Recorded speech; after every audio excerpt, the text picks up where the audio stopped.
رب کا کرم اور نبی کی عطا ہے، بزرگوں کا بھی آ گیا مدنی چینل، مدنی چینل، مدنی چینل، مدنی چینل، مدنی چینل، بزرگوں کا بھی آ گیا مدنی چینل، بزرگوں کا بھی آ گیا مدنی چینل۔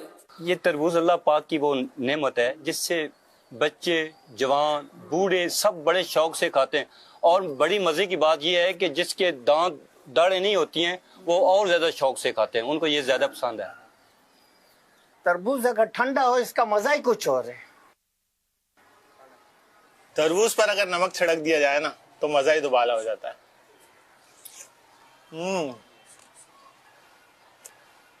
ارے یہ کیا کر رہے ہیں؟ نمک چھڑا کرو، پیٹ میں رکھ کر چھڑکے نیچے گرے گا تو قیامت والے دن نا پلکوں سے اٹھانا پڑے گا۔ جی دادا ان کو بتائے نا۔ ویسے تو بچپن سے ہم بھی یہی سنتے آ رہے ہیں، مگر حقیقت کیا ہے یہ ہم امیر اہل سنت سے معلوم کر لیتے ہیں۔ پیارے امیر اہل سنت، اللہ پاک آپ کو صحت و عافیت والی درازی عمر بالخیر عطا فرمائے، آمین۔ بچپن سے ہم سنتے آ رہے ہیں اگر کسی سے نمک زمین پر گر جائے تو قیامت کے دن اسے پلکوں سے اٹھانا پڑے گا۔ اس کی کیا ہے حقیقت، رہنمائی فرما دیجئے، جزاک اللہ خیرہ۔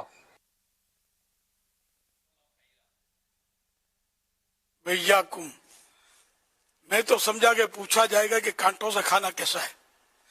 یہ مدنی چینل یہ تربیتیں کب سے شروع کر دی انہیں، کانٹے سے کھانا سکھا رہے، یہ بھی بیچاروں کو، بزرگوں کو آخری عمر میں کہ منہ میں کانٹا اور آئی چھینک، پھر جلدی لائن کلیئر ہو جائے گی۔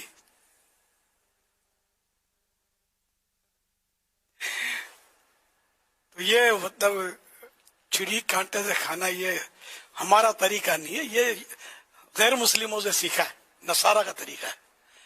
تو یار ایسے مناظر مت دکھایا کریں، اور تب سنت نے سکھائے۔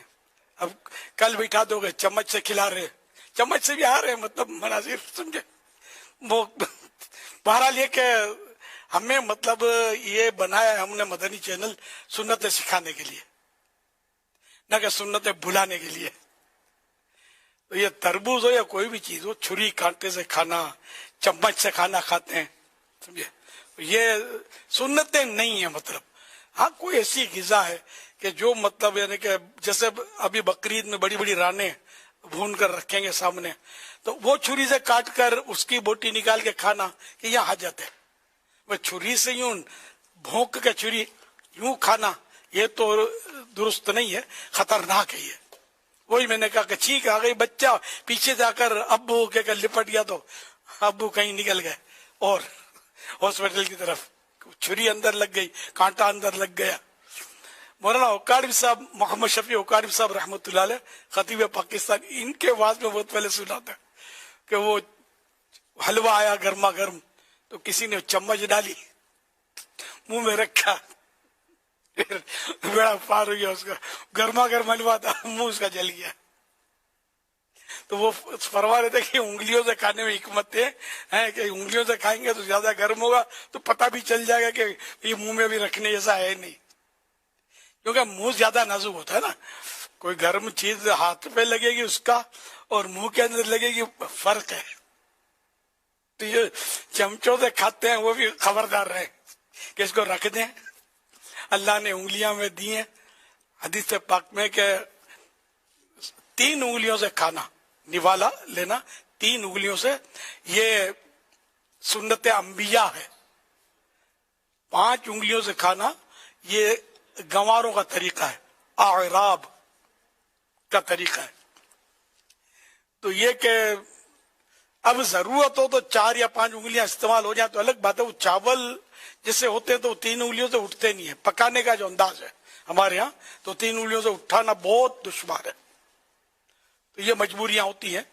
اور اگر چاول میں تھوڑا لمبا پانی دیا جائے نا، نرم کر دیا جائے پانی زیادہ ڈال کر، تو پھر یہ کہ یہ چپک جاتے ہیں، تو پھر 3 انگلیوں سے اٹھائے جا سکتے ہیں۔ لیکن یہ کہ اگر اس طرح نرم کوئی بن بھی جائیں تو لوگ سمجھتے ہیں کہ یہ خراب ہو گئے ہیں،